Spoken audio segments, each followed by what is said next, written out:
So this is day one. I've got pee pants.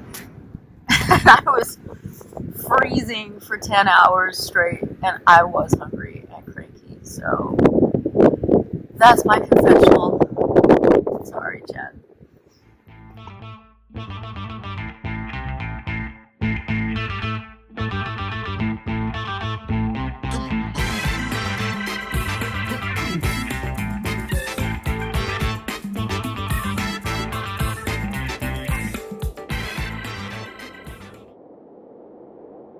Neither the weather nor the local COVID infection rates had been improving. And with no relief in sight, Chad and I decided to bite down hard and get out of town before being put back into quarantine. Not allowed to apply for permits in advance, we got up early Friday morning in an attempt to secure the necessary travel documents before the weekend lockdown. Well, we're already off to a rocky start. Rose can't seem to register herself online for the vacation permit. She's in there trying to work it out right now, but we're not going anywhere if she can't get that vacation permit. We had a route, but no real itinerary. Intending to camp, and with no real idea of where we were going to stay, each day's final destination was unknown. Well, we're kind of off to a slow start so far. Lost about an hour struggling with the travel permissions and everything. And the weather's less than ideal, but fingers crossed we'll be able to get through the sanitary corridor and on our way. So here we go, Tierra del Fuego or bust. Setting off a bit later than anticipated, we wasted no time topping off the gas tank and tires before hitting the sanitary corridor at Casas Viejas.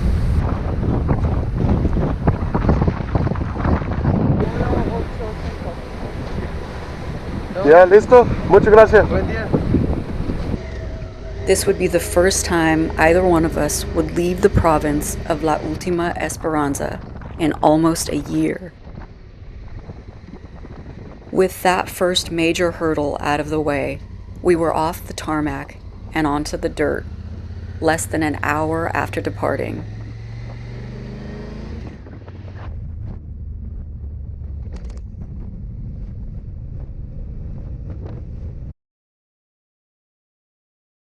This was our first time venturing toward the Atlantic coast of the continent, and we weren't sure what to expect.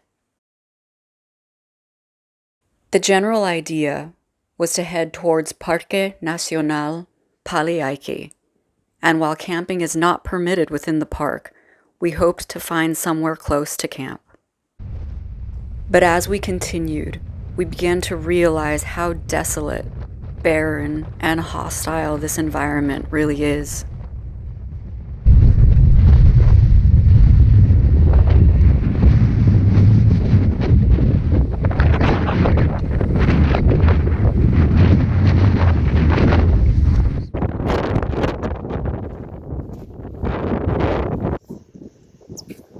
What'd you get to see? That was so cool. What was it? My favorite pink flamingos. Look, they're coming back. After stopping to chase a couple of flamingos, which are rare this time of year, we made it to Pali Aike.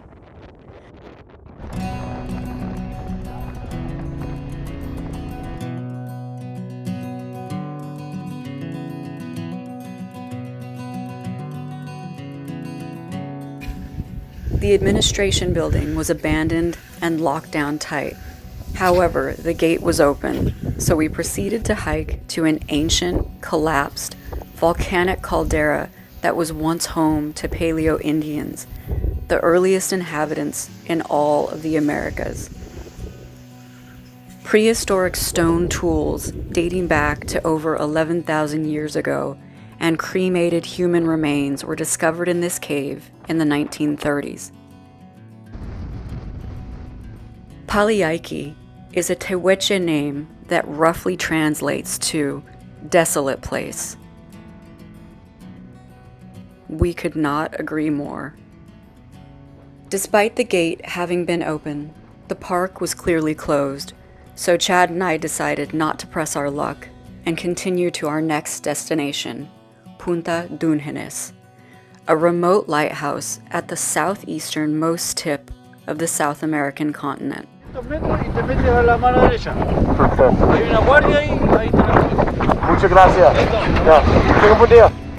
After stopping for directions, we managed to make our way into the gated city of Posesión to find gas.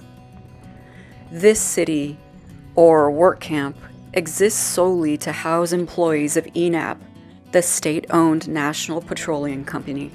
Oil rigs and a confusing network of dirt roads are the only signs of human existence in this uninhabitable region, which is otherwise ruled by wildlife.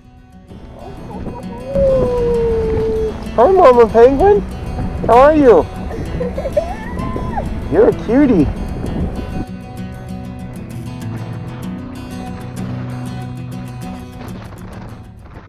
Hey guys, we're rounding out the end of day one. It's been a long day in the saddle already. We've been at it for about, I think, 9 hours so far. But we're at Punta Dungeness right now, which is kind of an interesting geographic location for a number of reasons. We're right on the Chilean-Argentinian border, and we're right at the mouth of the Strait of Magellan. So essentially what we did today was we woke up on the west side of the continent on the Pacific Ocean, and we rode all the way to the east side of the continent at the Atlantic Ocean right behind me. So we're essentially at this point right here at the mouth of the Strait of Magellan, right here along the east coast of the South American continent, along the Atlantic Ocean. And it's also, for you overlanders, this essentially marks 0 kilometer of Ruta 40 in Argentina, the very beginning of Ruta 40 heading north at the tip of the continent here. So Tierra del Fuego is just past the strait over that direction, so I think we're going to try to maybe ride the motorcycle down or maybe just walk over and actually look at the mouth of the Strait of Magellan. So yeah, long day of riding so far. I think Rose is getting kind of tired and hungry. She's getting hangry. After a short stop at the Punta Dungeness lighthouse, which marks the mouth of the Strait of Magellan, I ran down to the water to touch the Atlantic Ocean for the very first time.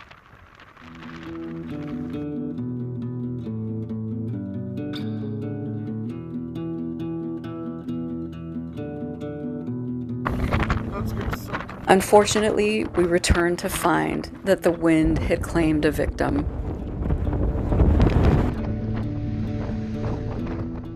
After what had already been a long day, we set off in an attempt to find a campsite sheltered from the wind.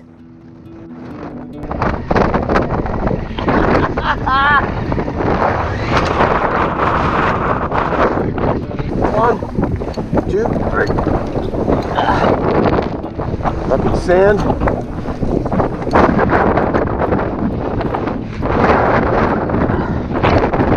That's nice.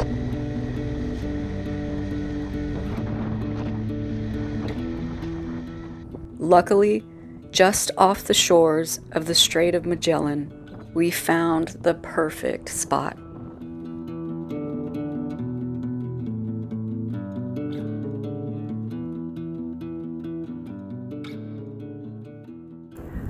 Alright, so we've got a good fire going.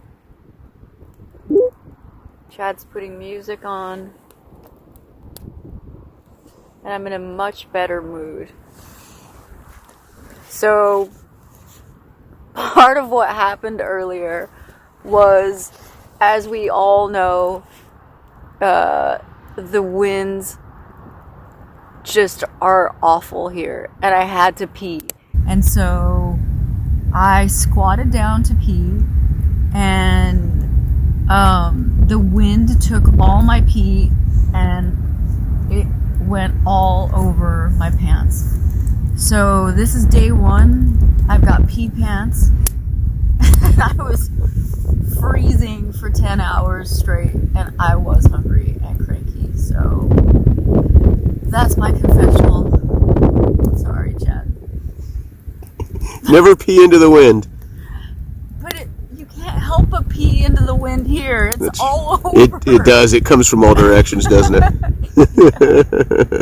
I gotta figure out a better pee system. You need a pee funnel.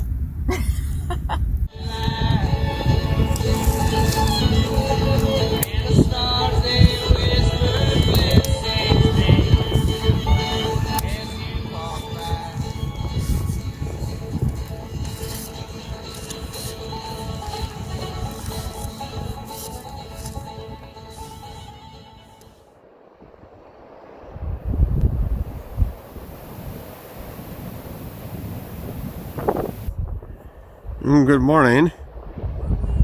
What are you doing? Performing my necessaries. Oh, please don't do that in the tent. That's disgusting. You're supposed to perform your necessaries down by the river.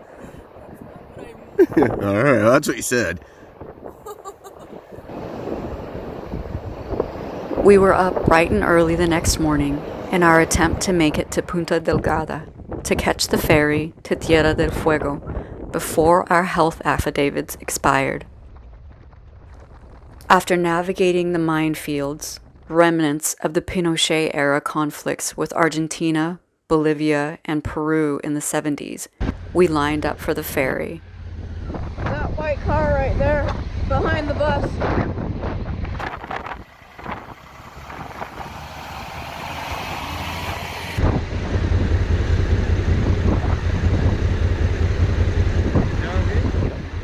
After successfully negotiating our final sanitary corridor, we were finally on the boat and on our way to the land of fire.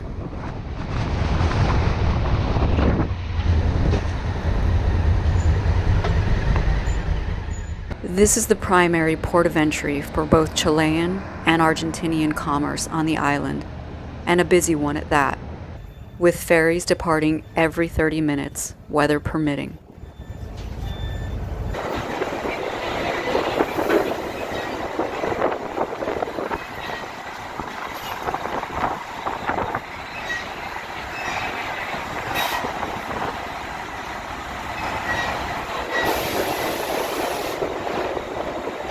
Cheers.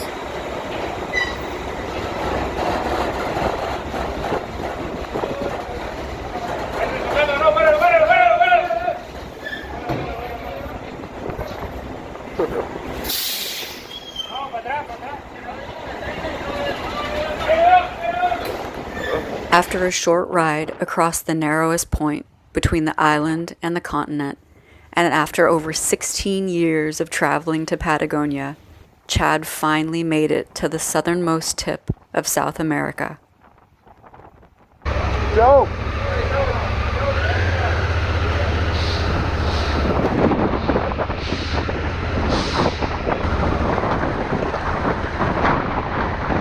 Go!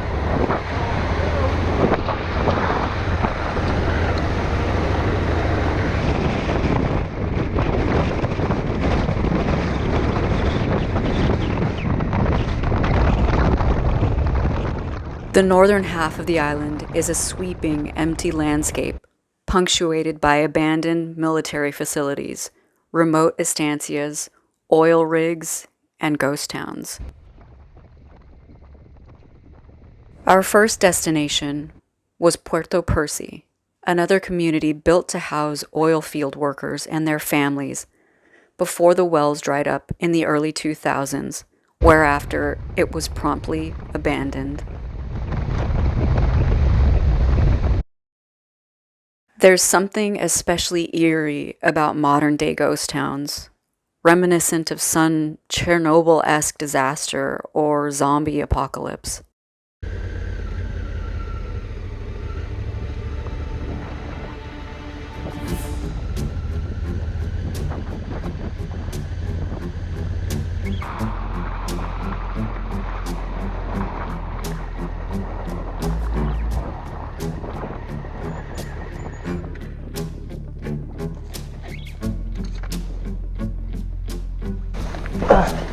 Check this place out. Huh? Check this place out. Yeah.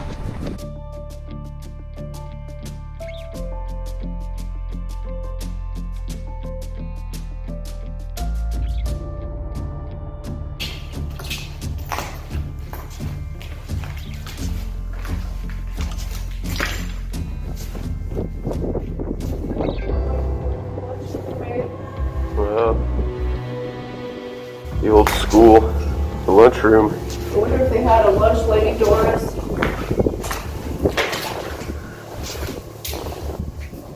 There's a downstairs. Yeah, you want to go down? All right, you first. You got your helmet on. This is how all good horror movies start. That's exactly what I was thinking.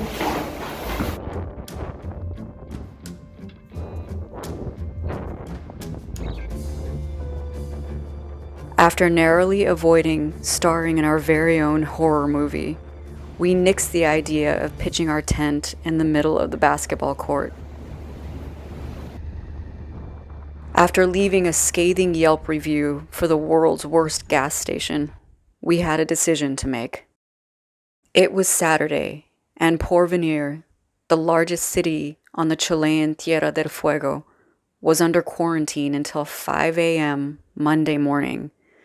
However, our transit permit was set to expire 10 a.m. Sunday morning. In order to reach our final destination on the southernmost reaches of the island, we would either need to violate the quarantine or risk traveling with an expired permiso. In the end, we decided to push our luck with the quarantine, stopping only long enough to refuel before pushing south. With a population of under 5,000 residents, Porvenir is a sleepy town on a good day. Luckily, it didn't take long to refuel and hit the coastal road south in search of yet another camping spot. You want to turn right here? No? Oh, yeah, sorry. That is, until we hit a military checkpoint. Hola, ¿cómo está? Muy bien, gracias. ¿Se nos dirige? Sí. ¿Va con su permiso los dos? It's a meal. Perfecto. Ya. ¿Me da su nombre, por favor? Do you have your telephone number? Oh. Yes. Ya. Adelante, ¿no? Yeah, listo. Muchas gracias. Tenga buen día. Luckily, it looked as if we made the right choice. Without saying a word about the quarantine, they merely checked our permisos, wished buen viaje, and we were once again on our way. Not wanting to simply pitch our tent along the side of the road, and doing our best to avoid squatting on someone's land, we continued pushing farther south until we happened along this roadside refugio. So we pulled over at these trees to camp tonight for a little bit of shelter, and we found another one of these roadside refugios that the government actually makes, which are kind of cool. This is the second one we've seen. Unfortunately, someone didn't appreciate it as much as we do, and they ripped the doorknob off, and they broke just about all the windows for some ridiculous reason. Little table here, bunch of broken glass on the ground, which is pretty cool. I think that's a dead mouse or something. Looks kind of chewy.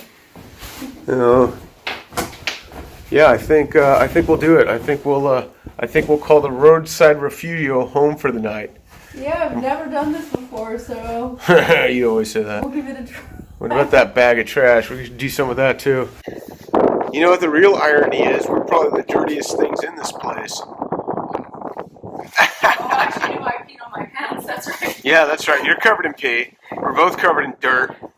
Yeah, you're worried about a few dead flies and a little bit of dust. And a bunch of broken glass. After some cleaning and another campfire dinner, we settled down, anxious to push farther south in the morning, where Chad promised we'd get into the good stuff. Is it a video? Yeah, it's a video. Okay, I'll stay still. You can sit there and pose if you like. So Oh, it does feel nice. yeah, see, there you go. The four winds of Tierra del Fuego have provided. Yeah, that's a handsome fire you have there. It is nice.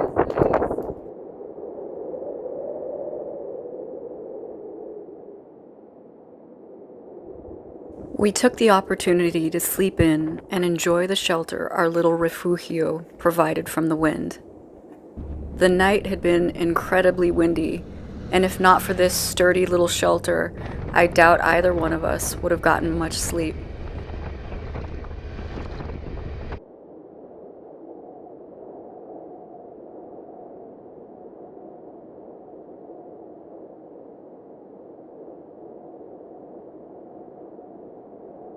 Having successfully made it past Porvenir and the quarantine zone, our only limitations were fuel and food. South of Porvenir, there is only one gas station to service the entire southern half of the island, a single pump hidden behind a lumber mill that is quite literally in the middle of nowhere. Likewise, there are no stores from which to buy provisions, only reports of a small almacen in Cameron, which according to iOverlander may or may not be permanently closed. The plan for the day was to ride the coast south of Cameron to see how far the road really went. Our paper maps, maps.me, satellite images from Google, and even reports on iOverlander all provided confusing and contradictory information, so Chad was anxious to find out firsthand.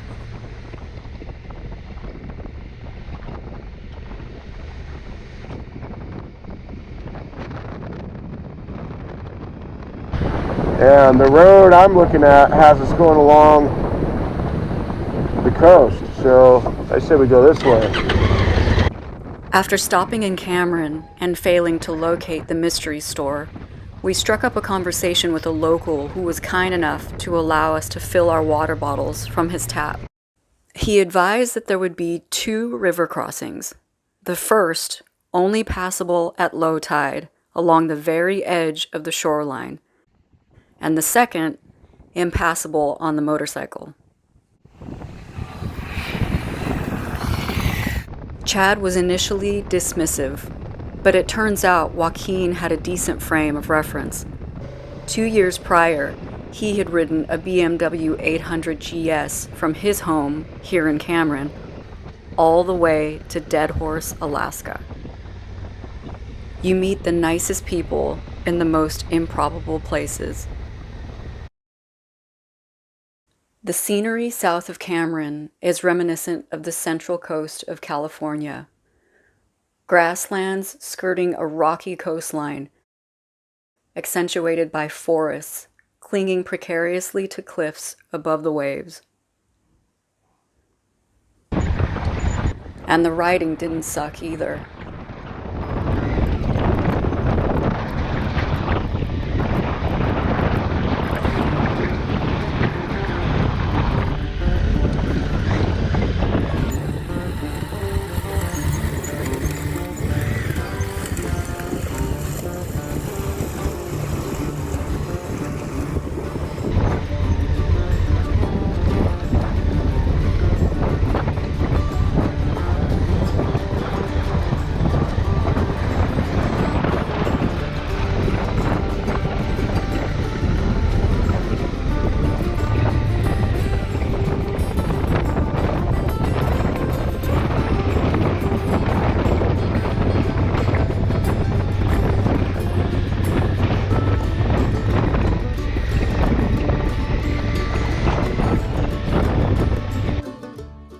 "50 beautiful kilometers south of Cameron, we came across the tidal river crossing at Rio Caleta.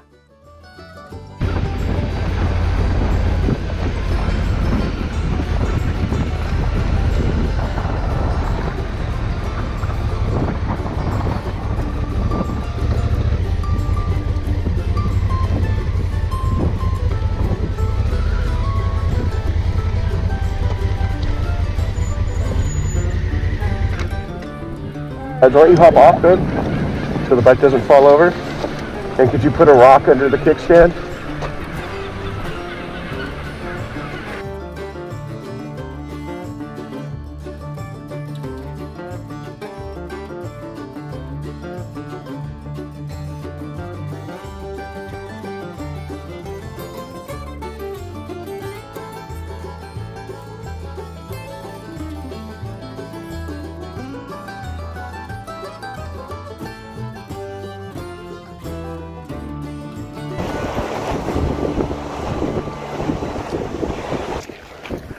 What was that? It just gets way deeper over there. Yeah. Well, you know, it's not the depth that concerns me. Well, once you get over there, what are you supposed to do? Yeah, that's the issue, is because there's a deep hole right in front of a very steep bank of wet sand and loose rock. And I've been in situations like that before, and what ends up happening is you get your front tire about halfway up the bank and the rear tire just sinks. It just digs in. And then that's where you're going to have to live. And that's where we end up living, yes. We have to change our mailing address. It's a whole big pain in the ass. I'm thinking this is not low tide. Like they said we... No, this is low tide. It's only going to get deeper from here. So you have to cross at low tide, and if tide comes back up, you're kind of hosed. So this entire area where the bike is sitting right now, this at high tide, this will all be underwater. You know, babe, at the end of the day, Yeah. it's only another 20 or 30 kilometers of road before the road ends, and we have to turn around anyway. And I don't really feel like trying to pick the bike up or going swimming, so... No, and that's exactly what happened. How dare you impugn my talents? No, it has nothing to do with your riding skills. It's just physics, I think. Well, so we have one of two options. We can go up this road here and see if we can find camping up there, or we can go back to that spot we saw earlier off the logging road, the Enchanted Forest.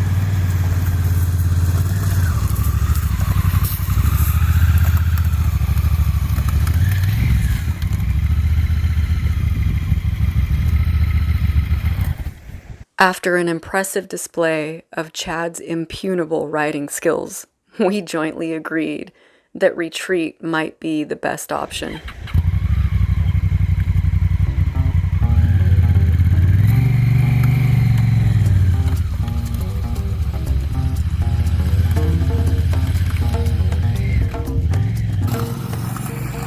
We retraced our steps up the coastline to an old logging track, piercing deep into an enchanted forest of native lenga and koig.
We set up camp underneath a thick canopy of trees, cooked dinner by the fire, listened to music, played cards, and laughed before the gentle swaying of the trees overhead lulled us to sleep.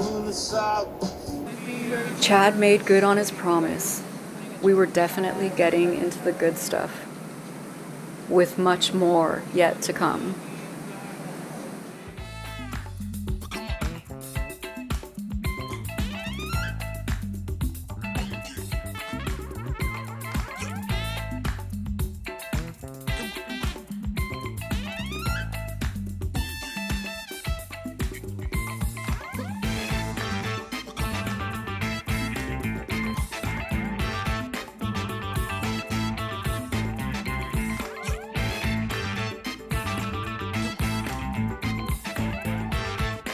Oh, that fucking hurt. Oh. Oh, my leg. Fuck me.